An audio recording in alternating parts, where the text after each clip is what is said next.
Hello everyone, welcome to Maximum Attack Rallying and to a video that I've been promising to do. I think we're in a very interesting period in the world of rallying right now, particularly in the UK. Motorsport UK, the governing body, have asked for people's views on the future direction of the sport in light of the loss of Rally GB for this year and potentially in future years. So I think it's a very interesting time. They want people's viewpoint, and I've been promising to do a video on that, which we will come to. That means that the format for this video is going to be a little bit different to usual. So this is a two-parter, is the big change, because it's such a big topic, as you can imagine. The other thing is that because it is such a big topic and the videos are quite long, if you're watching on Instagram, you will only get a little bit of a preview. So each part is probably going to be about 30 minutes, I would have thought, because there is so much to talk about. So you will get to see a preview on Instagram if you're watching there, and if you want to watch the full thing, you'll have to check it out on YouTube, which obviously I would encourage you to do. You can hit the link in my bio, which I'll put up there. So you'll get a taster. I'm not going to be mean and only give you a minute if you're watching on Instagram, but to enjoy the full experience, you'll have to switch to YouTube. If you're watching this on YouTube already, you can ignore all of that and just sit and watch it. And hopefully you're subscribing anyway and you'll just watch. So yes, so we'll come to that though, because what I want to do is touch a little bit on some of the news stories that are floating around right now in terms of rallying. He says, looking down at his laptop. I actually made notes for this video because there is so much to it. I'll try not to look too much, but if I look down here, it's because I'm looking at the laptop. So I just want to touch on some of the news stories that have been floating around. I'll try to keep this fairly brief because I want to get into the main topic of the video, which is obviously the debate about things in the UK. So, news stories.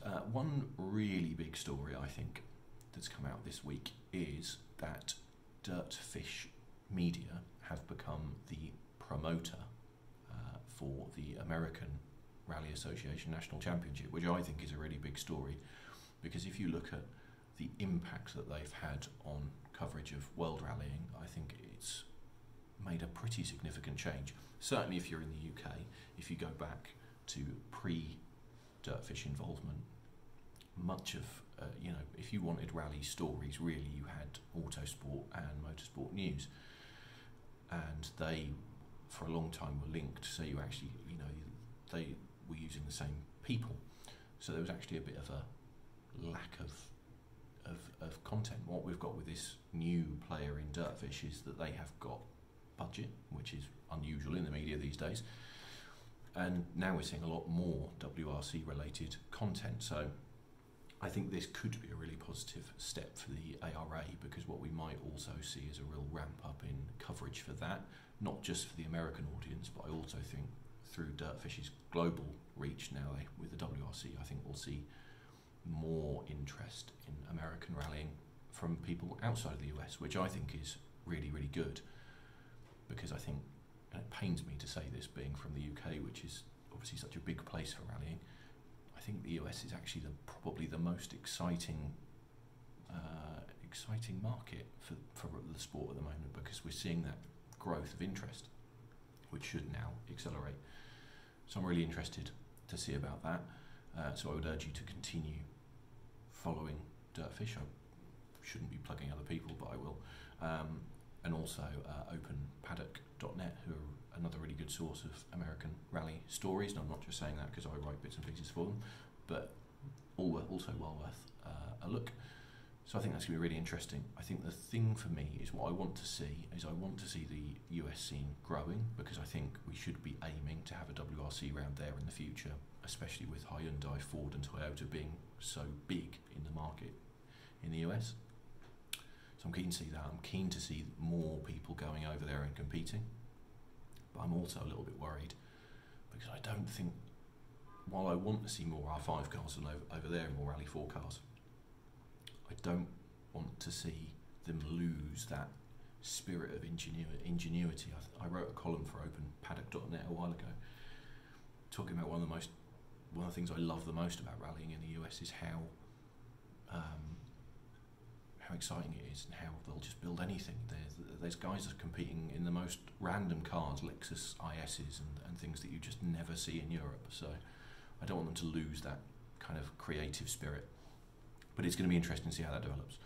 Moving on, Renault have announced this week the Philippe Bugalski, get that word out, challenge in France. So this is going to form part of the French Championship, and it's bizarre almost. They've created a rally series for the Clio Maxi, the Megane Maxi, and the Clio Super 1600. I think it's a 5-event series running alongside the French Championship. What an interesting idea. I'm really interested to see how many cars they can get.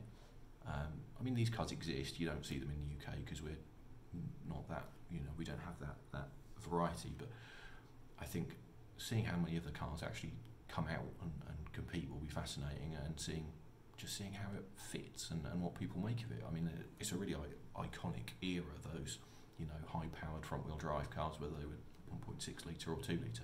So I think that's going to be fascinating. I'll be watching that with interest, because I think it's nice to see them embracing kind of more modern historics, and Renault getting involved even more with this national championship. I mean, it also emphasises the difficulty that the UK has with not having very much manufacturer involvement, but we'll come to that. So I think that's fascinating and well worth a watch, because let's face it, we're all going to want to see Maxis and Super 1600s any chance we can, because they're brilliant. So that's really interesting. I want to get back to the WRC briefly before we go on to the main topic. I'll try and keep this brief. But I'm just baffled this week by some of the stuff I've been reading over the last 2 or 3 weeks, really. So one thing that has come out is that M Sport are now hoping to run their 2022 car, or at least a prototype of, in the next few weeks, hopefully by the end of this month. Toyota are planning to do the same, but sometime next month, because this hybrid package is now going to be available for the teams. So I think that's good and bad news. Good because obviously the teams now get to run and test the car and see what they're actually dealing with and how this system integrates with the car. Bad because I still have no idea what the FIA are playing at with forcing this package of rules at the most inconvenient time. I actually, while I was travelling last week, listened to the Open Paddock podcast from a few weeks ago with Colin Clark as guest, and he was talking about it. When these rules were written, we had 4 manufacturers, or 3.5, I suppose you could say. We've now lost Citroën, and we're still continuing. And I find myself in this bizarre place reading comments from Yves Maton, the FIA rally director. I mean, this is a rally guy. He's been involved in the sport for years, but I just read some of the comments and interviews that he gives, and I just find myself staggered at how out of touch he seems to be, and how his comments, to me at least, just don't seem to tie into reality. He's talking about another manufacturer coming in after 2022, but we find ourselves in the position that Hyundai haven't even got approval from the board to start to build a 2022 car. How can he think that we're in a good place and that the situation is a sensible one? As Colin Clark said, I absolutely agree with his position and the position of many others. I've had lots of discussions on social media with people about this. How are we not going down the R5 or R5 Plus route from next year, and then from 2023, when the a hybrid system is going to be introduced to the R5 car, make WRC hybrid from then. Give people a chance. We've got so many R5 or Rally 2 cars out there, not just from M Sport, Hyundai, and not Toyota, but they are building one apparently. We've got Skoda, Proton, Citroën. It baffles me. And then continuing with this sort of bizarreness from Maton, there's another thing on Dirtfish this week where David Richards, who weirdly was once the big advocate of manufacturer teams, is now saying that we're neglecting the privateer, and Maton is coming out and telling them he's wrong. I mean, this is so weird to me. Just, it doesn't make any sense. this idea that we need to separate the amateur sport from the professional sport, when rallying has always been an amateur sport. It has always been a combination of, well, certainly for a very long time, it has been a combination of professional teams, semi-professional and amateurs. You know, we've had people, amateurs, competing in WRC events for decades. Why do we need the separation? It doesn't make any sense at all. For me, it would be far better to have amateurs and local, you know, importer teams able to buy the cars and compete, so we can go back to the time, even fairly recently, Brian Bouffier competing on Monte Carlo in a privately run Fiesta and getting in the mix against the big boys. That's what people like. Fans enjoy that, and it just seems that the FIA have this tunnel vision right now and are so obsessed with this hybrid scheme that they've come up, which again goes totally against everything the sport stands for, with this introduction of a space frame chassis. So the cars aren't actually built by the designed by the manufacturer anymore. It's not Fiesta or Puma as it's looking likely to be for M Sport. It's not one of those anymore. It's a space frame made to look a little bit like one. Again, that's not rallying. Rallying is a production-based formula. And yes, even a Rally 2 car or a 5 car is heavily modified.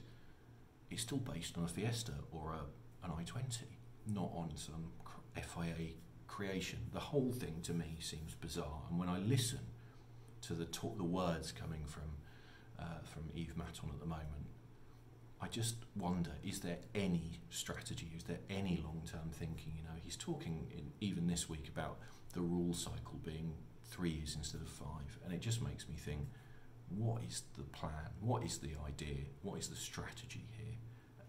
And I fear for the future right now. I really do fear for the future. It's staggering, absolutely staggering.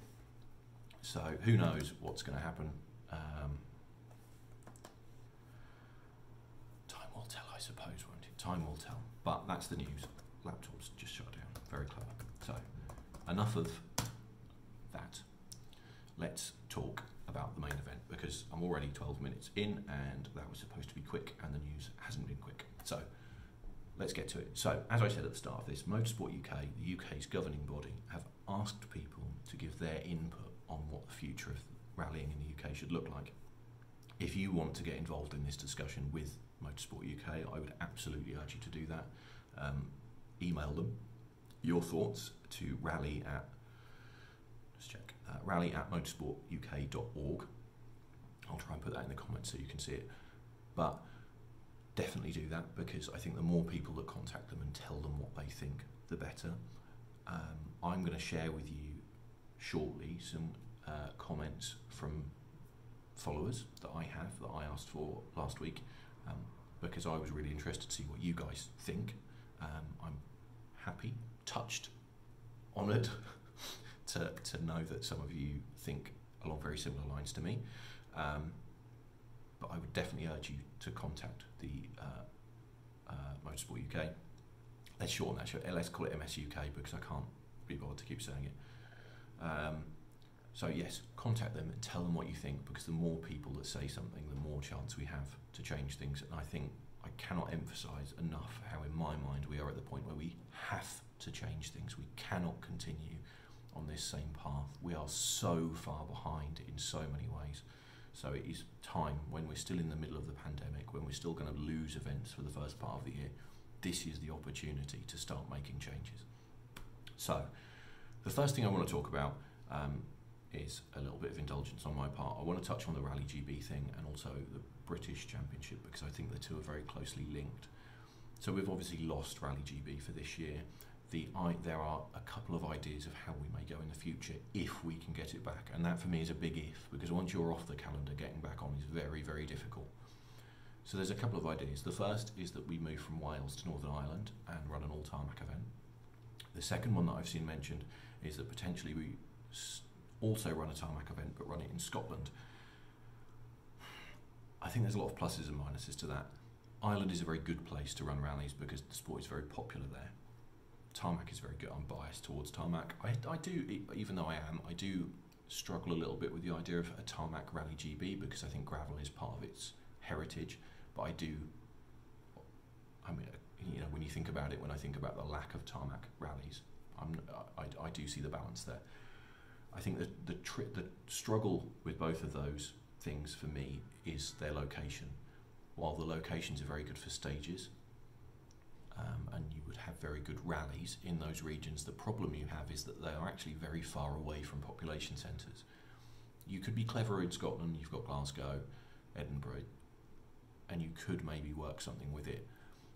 Similarly in Ireland with Belfast, but I think you just have to be very, very careful when what you're doing is, if you want people to come from overseas, you're asking them to fly. Many of them could fly into London or Birmingham or Manchester if it's on the mainland, and then they're very far away from the rally. I think we should be mindful of the location of that event if we can get it back. So I think that's a big question. This leads me into the BRC. I don't want to get too caught up in this, because I could do an hour-long video in what's wrong with the BRC in of itself, but it made me think about event location.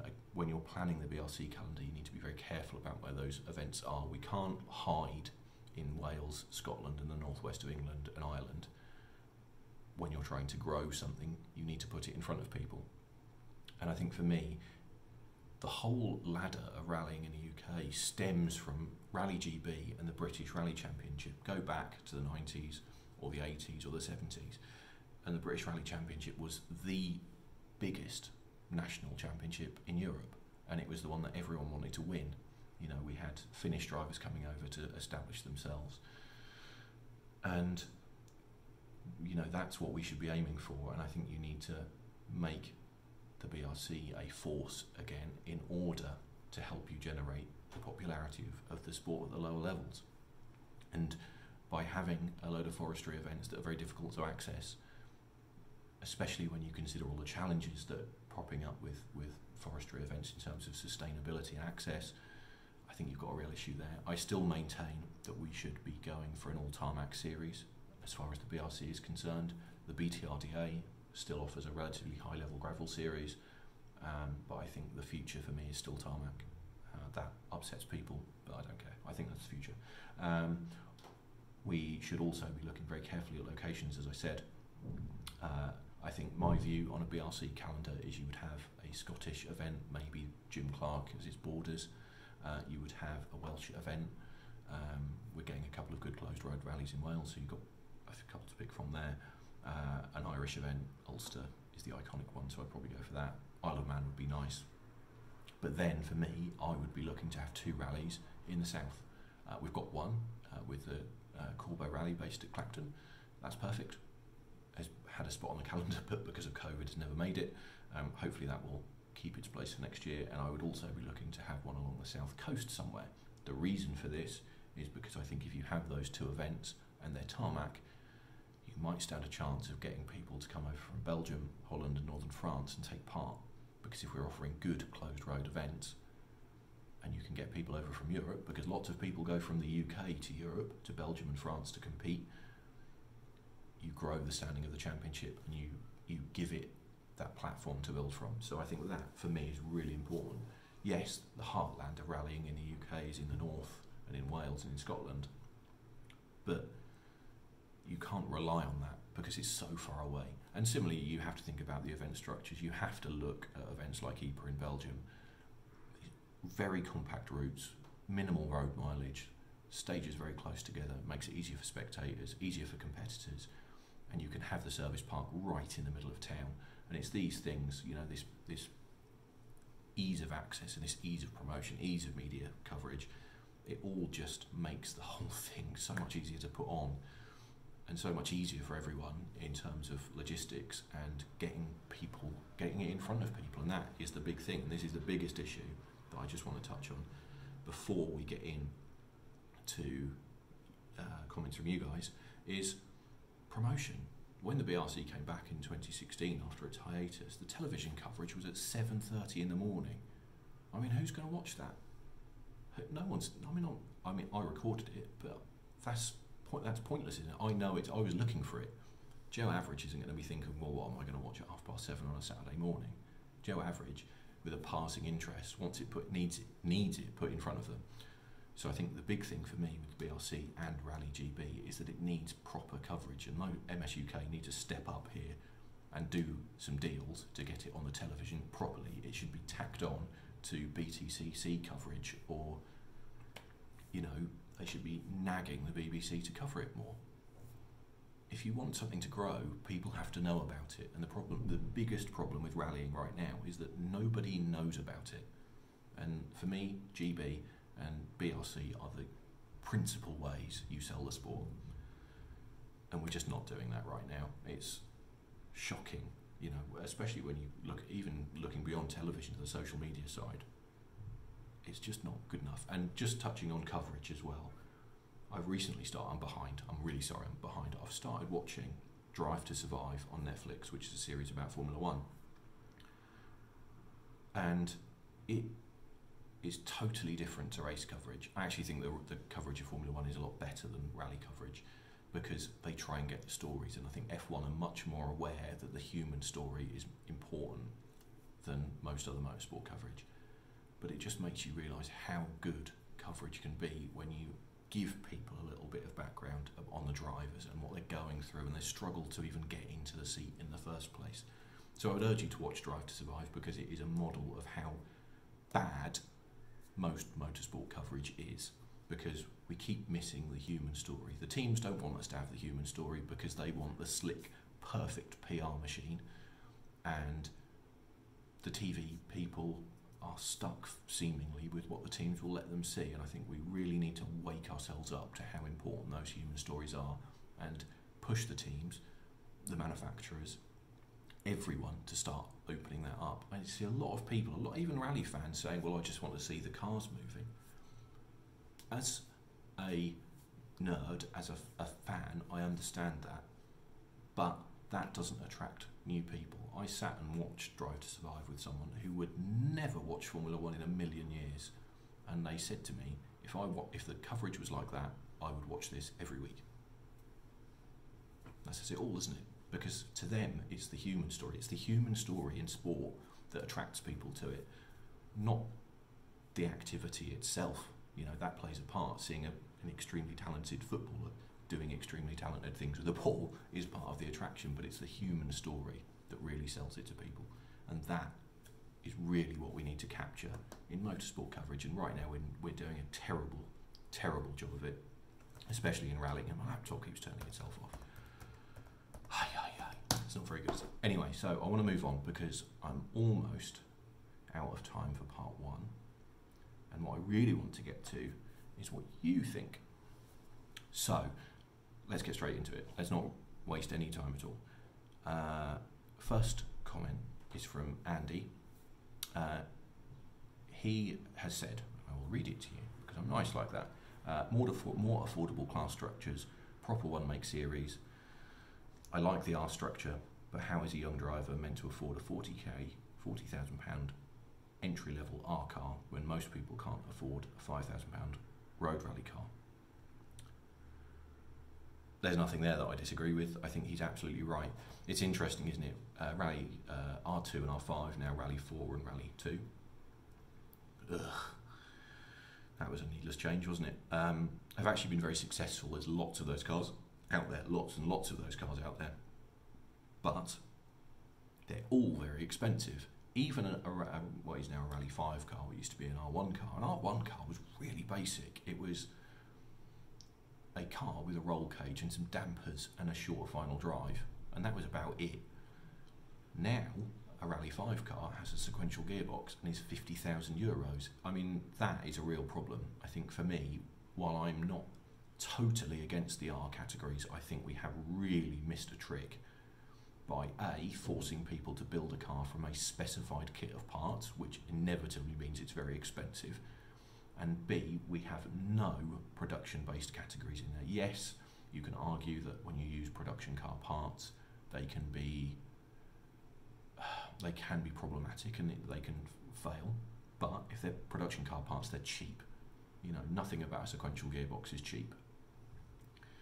So I think that's a real issue. I've said to Motorsport UK that we could have our own system of regulations. If you look to New Zealand, they have AP4. If you look to Spain, they have N5. If you look to France, they have F2000. And these are all local categories that allow people to build cars within a set of regulations. Why can't we do that? They said in response, well, you would have to homologate a kit of parts to do it, because they seem to have been indoctrinated into this recent FIA way of thinking. But why do you need to do that? All you need to do is limit a few things. Tell people how big the wheels and tyres can be. Tell people what, you know, you can only have 4 piston brake calipers. Your brake discs can only be 300 millimetres. You can only use a certain type of damper. You know, it can't be remote reservoir or something, or anything like that. You know, you can limit body modifications. You can just say, well, you can have a rear spoiler, but it can only be 1 metre wide and 10 centimetres tall. It doesn't need to be complicated. It doesn't need a kit of parts. This kit of parts thing is nonsense. It's an invention to make people spend money with a certain manufacturer. So I don't see the need of it. If you look back to the 90s and Group A and Group N, you could start with a Group N car, but you could turn it into a Group A car. You didn't have to put all of the Group A parts on it at once. You could buy the front suspension and upgrade it. You'd have to fight against Group A cars and you wouldn't be as quick, but you could build the car up more slowly and add the parts. Why can't we do that on our own? We don't need the FIA for that. Why does everything have to be a £30,000 kit? And what you end up with is very expensive cars new and very expensive cars when they're second hand. You know, the earliest R2 cars are still £20,000, which is ridiculous, because a C2 R2 in our category of rallying is not actually very competitive. A standard C2 R2 isn't as quick as some homebrew Super 1600 style Corsa. Not even close, not even close. So I think we have to think outside the box a little bit, and it staggers me that New Zealand, Spain, France, as I said, have come up. And if you look at F2000 in France, that's been going for years, and it's hugely successful. But it's just adding a little bit of regulation to try and control the free-for-all that we have now, where it is purely about budget. So I think for me, that's a really strange one. I'm just going to move on to Liam. Liam's got 3 questions. We'll probably only get the first one in to this video, and that's a good thing, because I could go on about it for ages. And I really could. Liam says we need to move away from our obsession with the Mark II Escort. Boy, is he right. Let me lay this out very clearly, as I did earlier this week on my Rally Car for Sale post. I have nothing against the Escort. Nothing. Great cars, iconic, and I love a modern Mark II with a Millington sequential gearbox. Fantastic to watch. The problem comes for me when Escorts make up 30% of the average rally entry. If it's a historic, that's more like 80%. That's too much. That is far too big a balance towards one type of car. It doesn't matter that it's an Escort. If it was an Impreza or if it was a Nova, it's irrelevant. No one car should be that popular. And the reason it's popular is because the regulations are totally biased in favour of older cars. The weight limits in particular are irrelevant to new cars, because you can't actually get most modern cars down to the weight limits, and for pre-82 cars the weight limits are really low. So if you build an Escort, it doesn't have to be a genuine Escort, because there are people building recreation body shells. You can still fit a modern engine, a modern gearbox, modern dampers, but you can run to a much lower weight than someone who put all of that fancy stuff into a modern Fiesta or Corsa or Golf or whatever. So the whole system is fixed against the modern car, and I mean, I don't blame people for building Escorts. There's so much know-how out there, so many parts available. Why wouldn't you? You're building a car that everyone knows exactly how to make it work, and the regulations are weighted in your favour. What we need to do, and I've suggested this to the MSA, but then again they seem to be totally uninterested, add ballast, have a flat weight limit for all cars, regardless of age, based on engine size, They told me that ballast was dangerous, which is just the most obscene thing in the world. I just can't even buy it. Tell Alan Gow, who runs the British Touring Car Championship, that ballast is dangerous, even though he's been using it for 2 decades. It just doesn't make any sense. So add ballast and just try and tweak the regulations a little bit so that things are weighted towards modern cars, not towards older ones. Don't ban I don't think we should ban Escorts. I don't think we should ban Millington engines or anything like that. We should allow people to continue to compete in those cars, but just tweak the regulations with the minimum weights just to make it so that modern cars can be competitive, so that turbocharged 2-wheel drive hot hatches can be competitive. That's all it takes. Just lead things towards modern cars, because the moment someone builds a Fiesta ST or a Polo GTI or whatever it may be that's faster than an Escort, other people will follow. If an Escort isn't the fastest car anymore, fastest 2-wheel drive car, sorry, people will follow, because that's what happened in the past. So that's all it takes. Just show people that actually the Escort's a bit out of date and people will move towards the modern technology, which is what happened when newer cars used to come in, but it doesn't happen anymore. So we're going to stop, we're going to pause, and then move on to part 2, and then we'll talk about the rest of what Liam had to say. We've got a few more comments. So this is the end of part 1, which I'm going to stop with this little button. Please tune in for part 2, and we will continue this debate. Thanks for watching, and I will catch you again very soon.